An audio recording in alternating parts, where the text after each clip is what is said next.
नमस्कार। आज अमृता प्रीतम जी का जन्मदिन है। वे होती तो पूरे 102 बरस की होती। 6 बरस की उम्र में सगाई, 11 बरस में मां का निधन, 16 बरस की उम्र में पहली किताब और 16 बरस की उम्र में ही प्रीतम सिंह से विवाह। आजीवन साहिर से उत्कट प्रेम और जीवन के अंतिम पलों तक लगभग 50 बरस तक इमरोज का संग साथ। ये है अमृता प्रीतम की जीवनी, जिसे बकौल खुशवंत सिंह डाक टिकट के पीछे लिखा जा सकता था।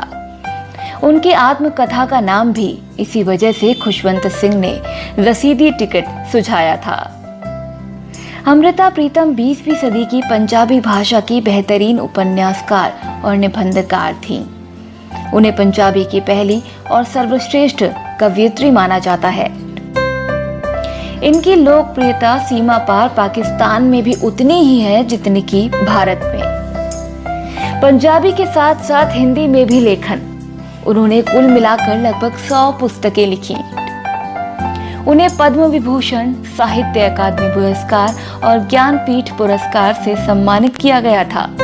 वे साहित्य अकादमी पुरस्कार पाने वाली पहली महिला थी।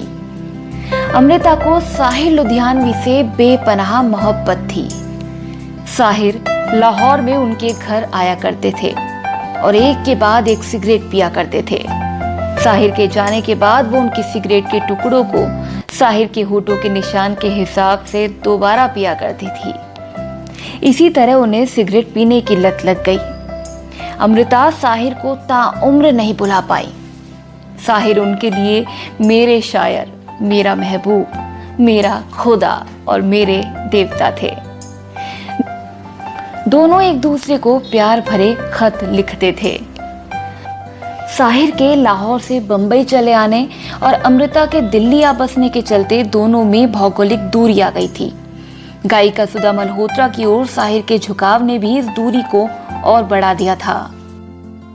बावजूद इसके साहिर भी कभी अमृता को दिल से दूर नहीं कर पाए।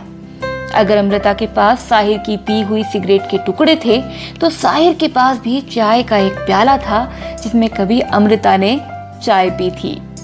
साहिर ने परसों तक उस चाय के प्याले को धोया तक नहीं था। इमरोज अमृता के जीवन में 1958 में आए। दोनों इस मामले में अनूठे थे कि उन्होंने कभी भी एक दूसरे को नहीं कहा कि वो एक दूसरे से प्यार करते हैं। दोनों पहले दिन से ही एक ही छत के नीचे अलग अलग कमरों में रहते रहे। अमृता रात के समय लिखती थी, जब ना कोई आवाज होती हो, ना टेलीफोन की घंटी बजती हो, ना ही कोई आता जाता हो। इमरोज लगातार 40-50 बरस तक रात के 1 बजे उठकर उनके लिए चाय बनाकर चुपचाप उनके आगे रख देते थे। इमरोज के पास जब कार नहीं थी तो वो अक्सर उन्हें स्कूटर पर ले जाते थे और अमृता की उंगलियां हमेशा उनकी पीठ पर कुछ ना कुछ लिखती ही रहती थी और अक्सर लिखा जाने वाला शब्द होता था साहिर। जब उन्हें राज्यसभा के लिए मनोनीत किया गया तो इमरोज हर दिन उनके साथ संसद भवन जाते थे और बाहर बैठकर उनका इंतजार किया करते थे। जब वे संसद भवन से बाहर निकलती थी तो उद्घोषक को कहती थी कि इमरोज को बुला दो और अनाउंसर समझता था कि इमरोज उनका ड्राइवर है और वो चिल्लाकर कहता, इमरोज ड्राइवर, गाड़ी लेकर आओ।